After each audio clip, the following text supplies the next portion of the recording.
بسم الله الرحمن الرحيم. الحمد لله رب العالمين، والصلاة والسلام على أشرف الأنبياء والمرسلين نبينا محمد وآله وأصحابه أجمعين. اما بعد، پیارے ساتھیوں، عزیز دوستو، آپ نبی کریم صلی اللہ علیہ وسلم کی جیونی کے ابتدائی دن کو آپ پڑھ رہے ہیں کہ آپ صلی اللہ علیہ وسلم نے کن حالات میں تبلیغ اور دعوت کا کام شروع فرمایا اور ہر طرف سے آپ کی مخالفتیں ہونے لگی. تو اسی کی کچھ باتیں، اسی سے کچھ ملتی جلتی، اسی سے متعلق کچھ باتیں آج کے سبق میں پیش کی جائیں گی کہ جب آپ صلی اللہ علیہ وسلم نے اللہ کی وحدانیت کا اعلان فرمایا اور اپنی نبوت کا اعلان فرمایا تو ہر طرف سے آپ کی مخالفت ہونے لگی اور مخالفت کے طرح طرح حربے اپنائے گئے. ان میں سے ایک یہ بھی رہا کہ مکہ کے کفار نے یہ مشورہ کیا کہ اب لوگ حج پہ آئیں گے تو حاجیوں کو بھی اس سے متنبہ کرنا ہے کہ حاجی اس سے قریب نہ آئے، حاجی اس کی بات کو نہ سنیں. اور کئی ایک باتیں ہوئی جن کو ہم اب آپ کے سامنے کتاب سے پیش کرتے ہیں. بسم اللہ الرحمن الرحیم. فرماتے حاجیوں کی آگاہی کے لیے قریش کے مشورے. قریش نے حاجیوں کو بتانے کے لیے پلان بنایا. قریش اس پوری صورتحال کو تشویش کی نظر سے دیکھ رہے تھے اور ابھی اس پہ تھوڑا ہی عرصہ گزرا تھا کہ حج کا وقت آ گیا. اب انہیں حاجیوں کے بارے میں تشویش نے آ گھیرا. چنانچہ ان کی ایک جماعت ولید بن مغیرہ کے پاس آئی. یہ ان میں عمر رسیدہ اور مرتبے کا آدمی تھا. اس نے کہا، دیکھو حج کا وقت آ گیا ہے، اب ہر طرف سے لوگ تمہارے پاس آئیں گے اور وہ ان صاحب کا معاملہ سن ہی چکے ہیں، لہذا کوئی ایک رائے طے کر لو اور مختلف باتیں نہ کہنا، ورنہ ایک دوسرے کو جھٹلا بیٹھو گے. یعنی حاجی جو آئیں گے تو ان کو محمد صلی اللہ علیہ وسلم کے بارے میں ایک رائے ہو کر کے کوئی بات کہنا ہے کہ یہ ایسا ہے، یہ ویسا ہے. ہر ایک کوئی کچھ بولے، کوئی کچھ بولے، ایسا نہیں، ایک دم طے کر لو. تو لوگوں نے کہا کہ آپ ہی کہیں ہمارے لیے کوئی راستہ طے کر دیں. اس نے کہا، نہیں، تم لوگ کہو، میں سنوں گا. لوگوں نے کہا، اچھا تو ہم کہیں گے وہ کاہن ہے. اس نے کہا وہ کاہن نہیں ہے. ولید مغیرہ نے ان کی لوگوں کی بات کو کاٹ دی. جس نے کہا کہ ہم بولیں گے کاہن ہے تو ولید بن مغیرہ نے ان کی بات کاٹ دیا. اس نے کہا وہ کاہن نہیں ہے. ہم نے کاہنوں کو دیکھا ہے، اس میں ان کی سی گنگناہٹ ہے نہ تک بندی. یعنی کاہنوں جیسی بات نہیں ہے محمد صلی اللہ علیہ وسلم کے اندر. لوگوں نے کہا تب ہم کہیں گے وہ پاگل ہے. تو اس نے کہا وہ پاگل بھی نہیں ہے، ہم پاگل پن کو بھی جانتے ہیں، پہچانتے ہیں. اس میں نہ پاگلوں کی سی کوئی بات ہے، نہ الٹی سیدھی حرکتیں، نہ بہکی کوئی بات کرتا ہے جیسے پاگلوں کی عادت ہوتی ہے. لوگوں نے کہا تب ہم کہیں گے وہ شاعر ہے. اس نے کہا وہ شاعر بھی نہیں ہے، ہمیں شعر و شاعری کے تمام پرکار کے بارے میں نالج ہے، وہ شاعر نہیں ہے. لوگوں نے کہا اچھا تو ہم کہیں گے وہ جادوگر ہے. اس نے کہا وہ جادوگر بھی نہیں ہے، ہم نے جادو اور جادوگر سب دیکھے ہیں، ان میں ان کی سی جھاڑ پھونک ہے نہ گرہ بندی ہے. ان میں نہ ان کی سی جھاڑ پھونک ہے نہ گرہ بندی ہے. یعنی جادوگروں کے جیسے کوئی جھاڑ پھونک بھی نہیں ہے اور نہ کچھ گرہ بندی ہے. لوگوں نے کہا تب ہم کیا کہیں گے؟ اس نے کہا واللہ اس کی بات میں مٹھاس اور رونق و تازگی ہے، اس کی جڑ پائیدار، اس کی شاخ پھلدار ہے. تم جو بھی کہو واضح ہو جائے گا کہ وہ غلط ہے. ویسے زیادہ مناسب یہی ہے کہ وہ جادوگر ہے، اس کی بات میں جادو ہے. وہ اس کے ذریعے باپ بیٹے میں، بھائی بھائی میں، میاں بیوی میں اور آدمی اور اس کے خاندان میں تفرقے ڈال دیتا ہے، یعنی الگ الگ کر دیتا ہے، ان کے درمیان ورود پیدا کر دیتا ہے.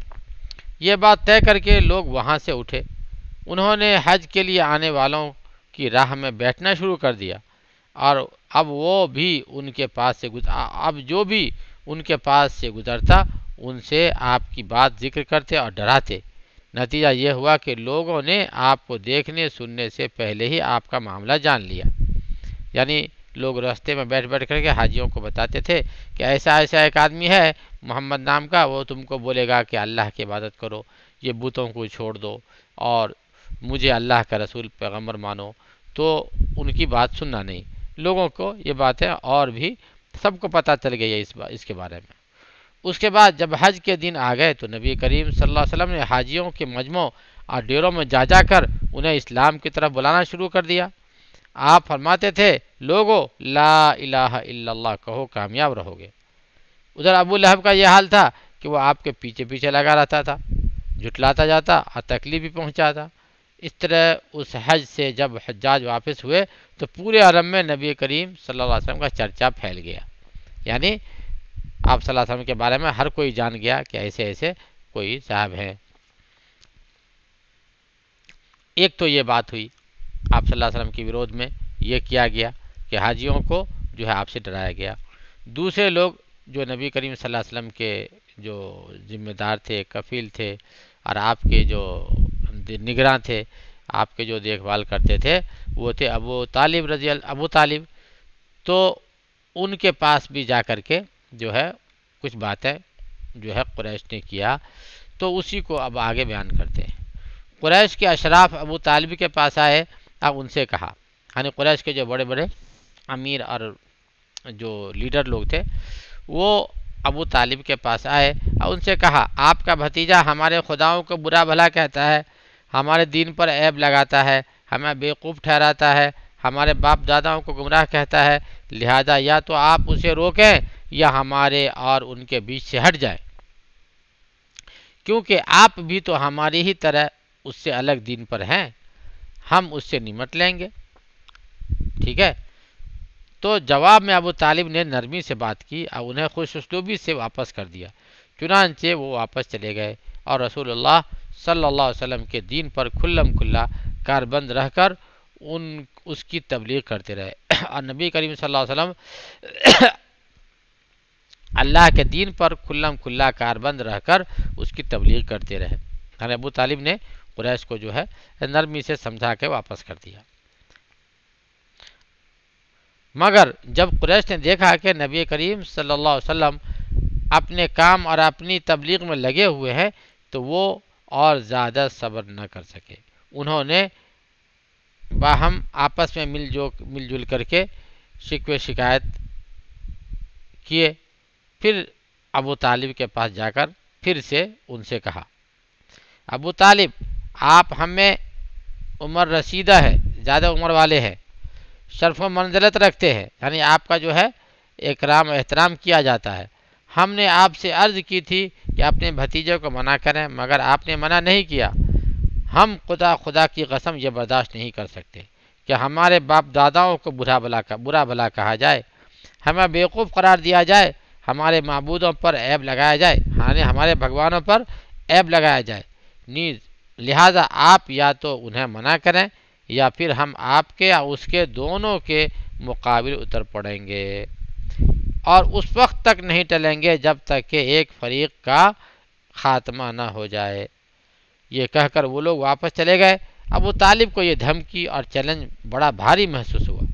انہوں نے آپ صلی اللہ علیہ وسلم کو بلا کر ان کی بات سنائی اور کہا کہ اب مجھ پر اور اپنے اوپر رحم کرو۔ ابو طالب نے کہا اب مجھ پر اور اپنے اوپر رحم کرو اور میری طاقت سے زیادہ مجھ پر بوجھ نہ ڈالو۔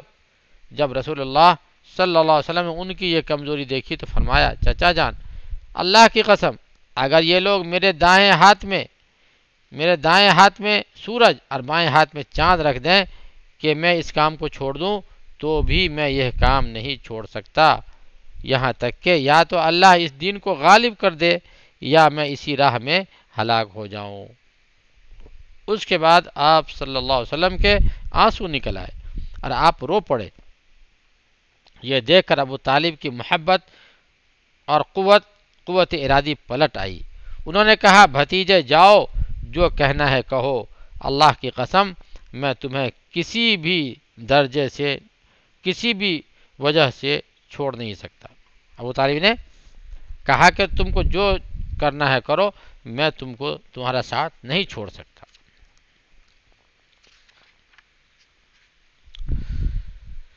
اس کے بعد جو ہے قریش نے دیکھا کہ ان کی دھمکی کارگر نہیں ہوئی، قریش پہ ابو طالب پہ کچھ اثر نہیں ہوا، کیونکہ رسول اللہ صلی اللہ علیہ وسلم اپنا کام کیے جا رہے ہیں اور ابو طالب ان کی مدد پر ڈٹے ہوئے ہیں، جس کا مطلب یہ ہے کہ ان کو اپنے بھتیجے کی مدد کے بدلے میں قریش کی ورود اور جدائی منظور ہے۔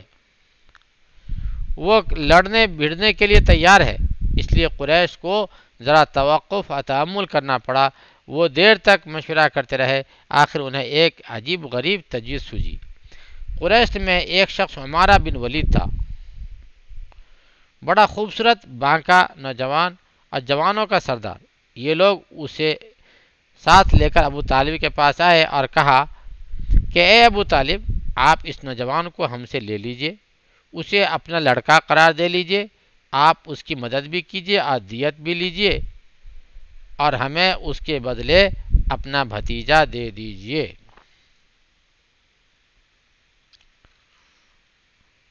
جو آپ کے دین اور آپ کے باپ دادا کے دین کا ورودھی ہے، جس نے آپ کی قوم میں پھوٹ ڈال رکھی ہے اور اس کی عقلوں کو بیوقوف قرار دے رکھا ہے، ہم اسے لے جا کر قتل کریں گے۔ بس یہ ایک آدمی کے بدلے ایک آدمی کا معاملہ ہوا۔ ابو طالب نے کہا واللہ، اللہ کی قسم، تم لوگ انتہائی برا سودا کر رہے ہو۔ مجھے تو تم اپنا بیٹا دیتے ہو کہ میں اسے کھلاؤں پلاؤں، اور مجھ سے میرا بیٹا مانگ رہے ہو کہ اس کو قتل کرو۔ اللہ کی قسم یہ کبھی نہیں ہو سکتا۔ آخرکار جو ہے وہ لوگ نا امید اور نامراد ہو کر کے ابو طالب کے پاس سے واپس ہوئے، اور ابو طالب نے آپ صلی اللہ علیہ وسلم کا آخری دم تک ساتھ دیا۔ اور اسی پہ ہم آج کا سبق ختم کرتے ہیں۔ انشاءاللہ اگلی اور بھی باتیں ہم آگے والے سبق میں لیں گے انشاءاللہ۔ وآخر دعوانا ان الحمد للہ رب العالمین۔